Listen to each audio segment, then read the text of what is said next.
வணக்கம். அமரர் கல்கி அவர்களின் சிவகாமியின் சபதம் பாகம் 2 காஞ்சி முற்றுகை அத்தியாயம் 28 சுகரிஷியின் வரவேற்பு. அதிசயமான பயங்கர சம்பவங்கள் நிகழ்ந்த அன்றிரவில் அசோகபுரத்து பாழடைந்த புத்த விகாரத்தில் என்ன நடந்தது என்று இப்போது பார்ப்போம். அந்த விகாரத்தில் தன்னந்தனியாக வசித்து வந்த வயோதிக பிக்ஷு இருண்ட சைத்தியத்தில் நாகநந்தியுடன் பேசிவிட்டு திரும்பி வந்தவுடனேயே ஆயனரிடம் அங்கிருந்து உடனே புறப்பட்டு செல்வது நலம் என்று பிரஸ்தாபித்தார். சிவகாமியை அழைத்து ஆயனர் கேட்டபோது சிவகாமி ஒரே பிடிவாதமாக அங்கிருந்து கிளம்ப முடியாது என்று சொல்லிவிட்டாள். அங்கே சண்டை நடக்கலாம் என்று பிக்ஷு சொன்னது அங்கே இருப்பதற்கு அவளுடைய ஆவலை அதிகமாக்கிற்று. அப்படி நடக்கும் சண்டையை கண்ணாலே பார்க்க வேண்டும் என்ற விசித்திரமான ஆசை அவள் உள்ளத்தில் உதித்தது. அந்த ஆசையின் மூல காரணம் மாமல்லர் போர்க்களத்தில் நிகழ்த்தும் வீர செயல்களை பார்க்க வேண்டும் என்பதுதான். அவளுடைய கற்பனை கண்ணில் முன்னால் போர்க்கள காட்சிகள் தென்படலாயின. நாலாபுரமும் சூழ்ந்து வரும் எதிரிகளுக்கு மத்தியில் மாமல்லர் தன்னந்தனியாக நின்று வாளை சுழற்றி எதிரிகளின் தலையை வெட்டி வீழ்த்துவது போல் அவள் கற்பனை செய்து கொள்வாள். மறுகணம் அந்த கற்பனை காட்சியின் கோரத்தை காண செய்யாமல் மனதை விட்டு அக்காட்சியை அகற்றிவிட முயல்வாள். இரவு 1 ஜாமமான பிறகு மறுபடியும் அந்த வயோதிக பிக்ஷு ஓடி வந்து, அபாயம் அபாயம், உடனே கிளம்புங்கள், இல்லாவிட்டால் தப்பி பிழைக்க முடியாது என்று உரத்த குரலில் பரபரப்புடன் கூறினார். அடிகளே, இன்னும் என்ன புது அபாயம் நமக்கு வரப்போகிறது என்ற ஆயனர் அவநம்பிக்கையுடன் கேட்டார். இங்கே யுத்தம் நடக்கலாம் என்று நான் முன்னே சொன்னது உண்மை சொன்னால் ஒருவேளை நீங்கள் நம்ப மாட்டீர்கள் என்றுதான். திருப்பார்கடல் ஏறி உடைத்துக் கொள்ளும் போலிருக்கிறது என்று கேள்விப்பட்டேன். அதனால் தான் போய்விடலாம் என்று யோசனை சொன்னேன். இப்போது உண்மையாகவே ஏறி உடைத்து கொண்டு விட்டது. உடனே கிளம்புங்கள் என்றார். சுவாமி, ஏறி உடைத்து கொண்டால் என்ன? அதற்காக நாம் ஏன் ஓட வேண்டும் என்று சிவகாமி சாவதானமாக கேட்டாள்.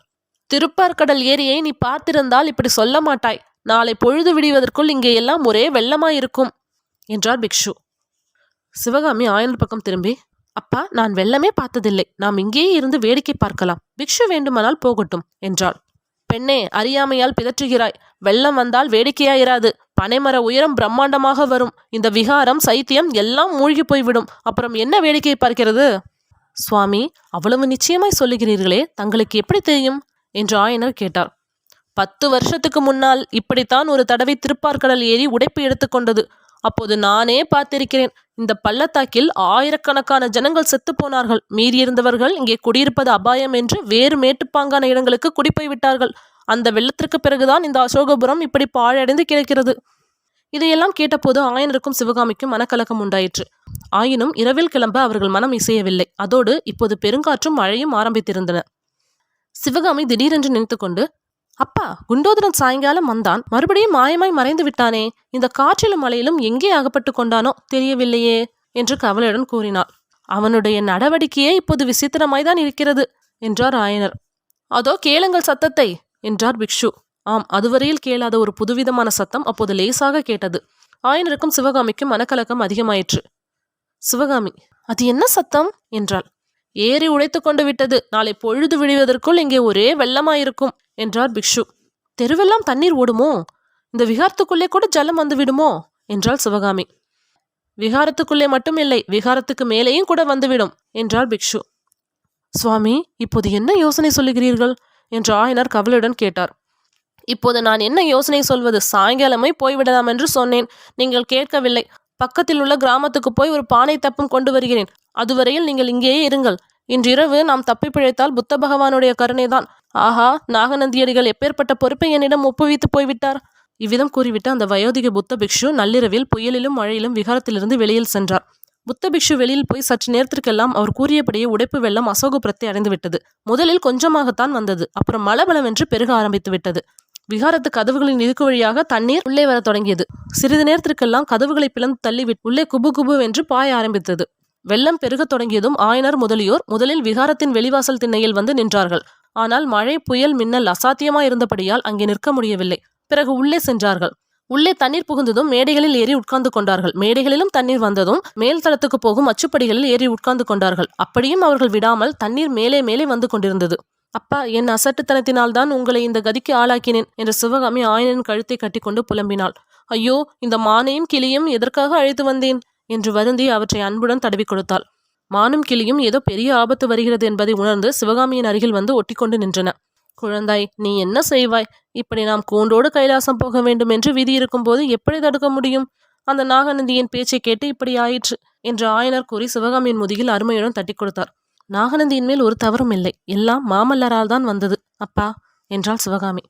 சிவகாமியின் உள்ளம் அன்றிரவு அடிக்கடி மாமலர்பால் சென்று கொண்டிருந்தது. வாசலில் நின்று தன்னை பார்த்தவர் ஒரு வார்த்தை கூட பேசாமல் போய்விட்டதை நினைத்து அவளுக்கு ஆத்திரமாத்திரமாய் வந்தது.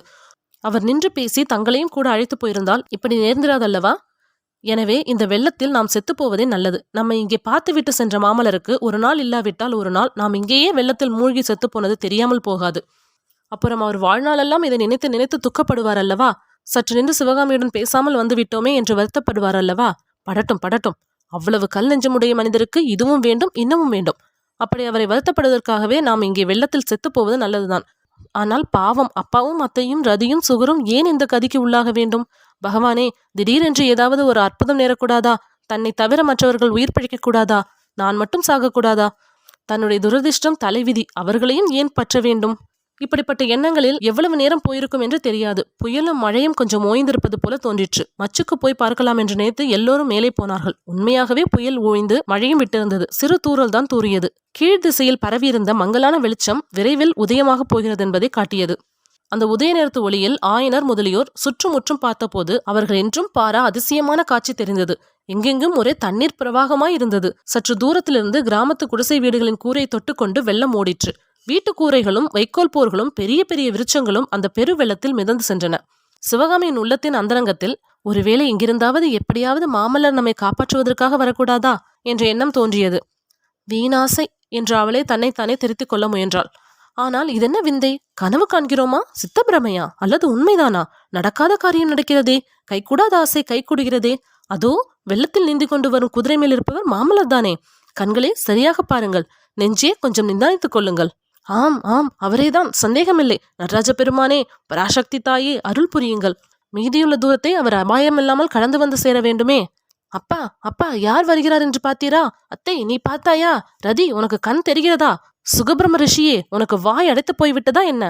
உண்மையில் சுகபிரம ரிஷிக்கு வாய் அடைத்து போகவில்லை. 2-3 தடவை தலையை இந்த புறமும் அந்த புறமும் வளைத்து பார்த்துவிட்டு சுகபிரம ரிஷி மாமல்லா என்று கூவி வரவேற்பு கூறினார். ஹாய் ஃப்ரெண்ட்ஸ், உங்களுக்கு இந்த கதை பிடிச்சிருந்தா லைக் பண்ணுங்கள், ஷேர் பண்ணுங்கள், மறக்காமல் சப்ஸ்கிரைப் பண்ணுங்கள். தேங்க்யூ.